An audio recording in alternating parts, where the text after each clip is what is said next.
rồi cho miệng không bên nó phải nó phở miệng không nó tôi cho sự khổ là sao phải nó phở ít tê chứ cái tôi phải giác sát tôi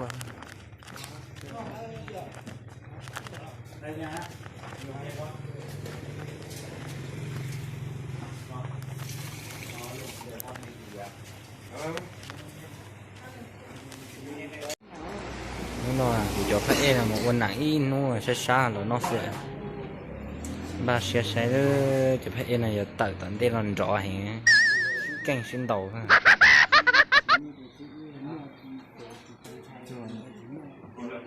nó nha cho nên nó này cho phát em tự xe giờ qua nặng nhát rồi thư đi xa lại tù thế là đợt của tù bị po bị tao xe này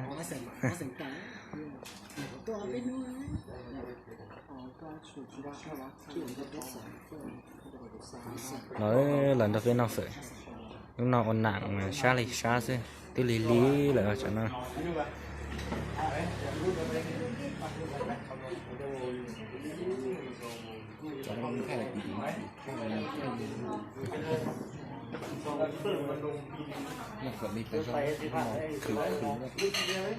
cứ cho nó ốm một tí mong rồi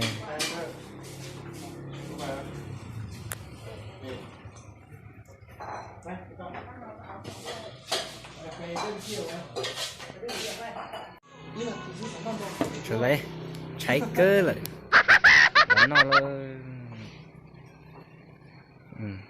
giờ phải e về nữa e là do e chuồn ra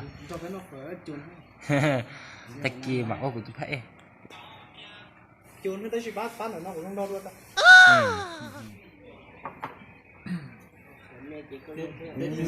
mong gai hết sao mong gai rồi đi tay to hơn luôn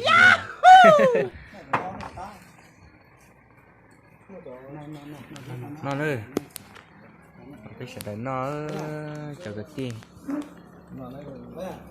là nó hết rồi chả chỉ mất đĩa lên bao mua được thẻ mua chỉ đấy là cái nào của các xe này đâu nè bây giờ chọn nhẹ chế là nó vợ sư cho thế cho cô cô bỏ luôn trâu thì là trâu cô cũng bỏ luôn tết nó mà trâu chi trâu chua anh cũng nó phải chịu cho tiếng cô của mình gì tôi bắn non tôi hay thì sát cuốn no chỉ coi thì của con non á thì chỉ nó phân nhà thôi lại thiên chân xeอยู่ta là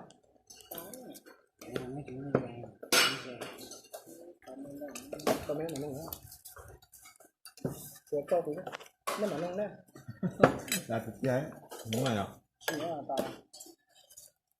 lại tiếng nó giờ tàu nó là tôi chỉ tàu nó vẫn nhẹ nó đây chịu chỉ chốt tớ mà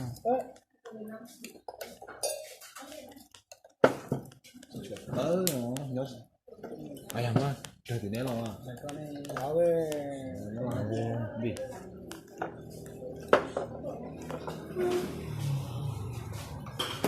đấy bên nó đây nó mà không nặng xa thì xa nặng xa thì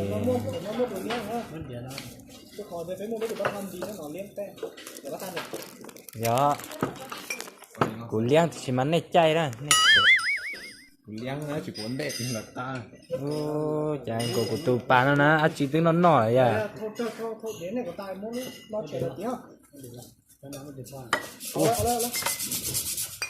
cho tao tê kia này nè ô và tụi chân là chỉ muốn nón đẹp ha đó kìa dạ chỉ không muốn nón đẹp chờ nón đẹp cụ thiệt Cái đúng không? Tao biết con mạng như thế nào. Để rõ này.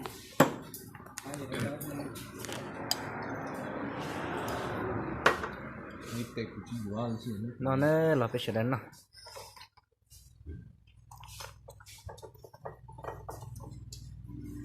Đó, chỗ rồi đó. là phải sẽ đến nó phơi sang khóa là trả phơi sang khóa thì phơi sang khóa cá hẹn Cho tao nó lên nó tao đâu hai. Thôi đó. này trâu đi chả của có trâu đây à của mà chỉ chạy em món tao xé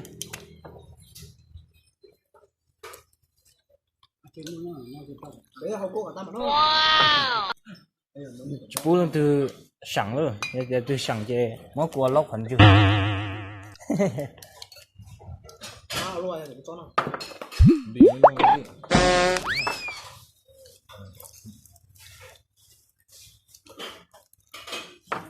Chỉ xin mời được con chó cũng nó tao.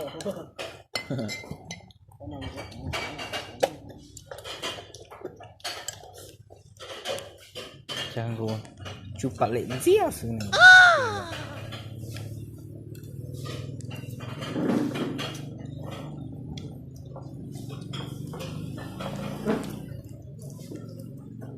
Nó bị tiêu ha. đó cái sẽ đến nó Giờ tôi sẽ là bé đắt chỉ ha. cái xài bạc à Cá ơi, cái này nó nói phải sụp phở. phải sẵn Chứ khóa đấy đã chỉ mong nhá. Nhưng mà của họ có tao mà nó quá vậy, tại sao nó chỗ quá thì mà nó cắn quá. Cho nó quá tao mà họ quá đó. bé lò xí sẵn nó cũng nó số tam để nè cái sẽ cho nó và giặt thì giặt cái cắn xuyên Mà nó chứ đừng để cái gì kiện la. của sao mà tàu mình chỉ nhẹ kìa của non đấy cũng nó đậm hơn Nó tiếng nói của nó đấy tao. Họ quá của tao mà nó quá. ừ thì hà nhận thời chút trái gì nhiều thế sao quá thời cái trâu gì nhiều thế sao quá nó chỉ trong tay ha sai kia mà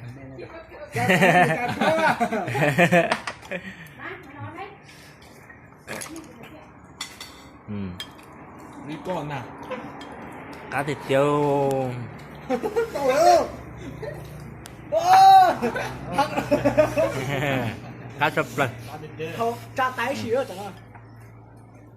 nó cháy thôi tao không cũng nó trắng thì nó tan thôi nè cũng cháy hả nó màu gì sáng hả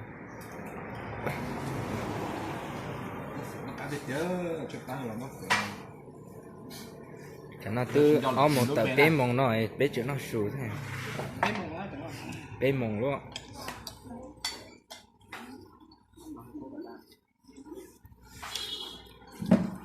Tôi bảo chỉ biết đào thẳng. cho phải nè tới tăng cháy nó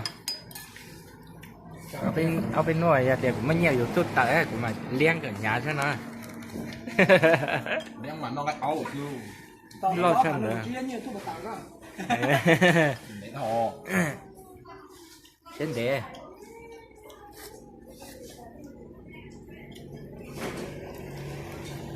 bắt thì ta nữa cũng cho phải nó tận thế nó dần rõ chứ vì ta sao ở ta lỗ sao xin đầu sao hướng câu thế chứ tôi phải em hướng câu Giờ thì lần thứ nhiều đồng đó nó một sai tàu họ chung thu so thì sai cho nó của cô tàu câu nó tàu họ thế giờ cô trưởng bác cô trưởng câu chia còn nó tàu bây giờ đã tàu nó nhưng tiền nhiều phá một sân ga của thế phá một sân ga đấy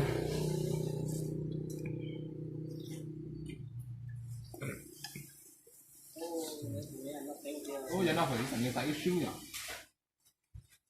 cô tạo mà nó làm cái nó chảy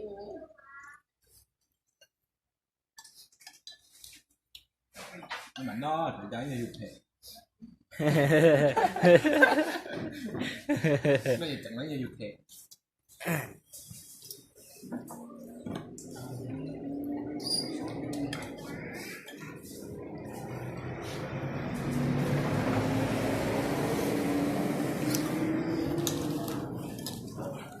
Dạ.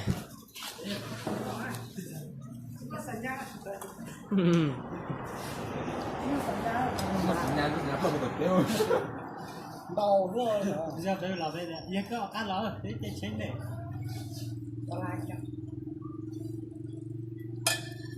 Thế sẽ cái nó điện lo ha chủ cho phương khác. Nói điều lo. Nhà nó phải lo cho nó tập bên tay. Lo nó hả? Lo hết rồi. Chắc ta. Trời cá nữa đi nó. À nhớ. Cá đẹp chưa?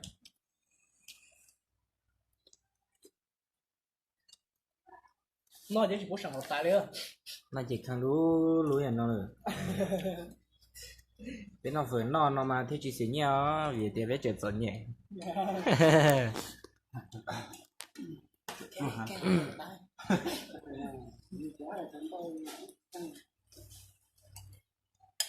Nó đi trà nhiều nhiều.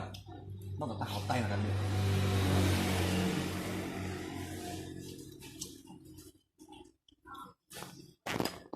Ôi da. Khăn lú nó mà thì đó. À. Mẹ vẫn đàn này à? Mà vẫn đàn chó chứ. Nó Tên nhau bù chi đó, tên là nhau trò hậu. Nó chỉ cho. Đó bù chi bao luôn nhau trò hậu, bao cho chua bỏ trò hậu. Không điều nó. dạ lại cho mà là cho tiêu thụ cho tham huynh đang thôi đẹp đây là rồi lại cho phần đó Ô, cá thịt chưa? Ta hẳn ư, cho hay quá. Con thọt tài đó, cá thịt kia nó tài lo nó tài nó con thọt. nó tay sao Nó tay là nó phở ha. Nó phở chứ. Tay nó tay rồi. Tài. Ừ. Nó tài được không? Nó đi nó đi.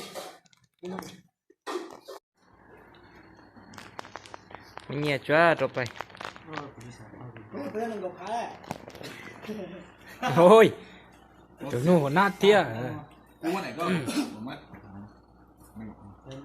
Cái này thì bỏ qua đây chip hả chứ?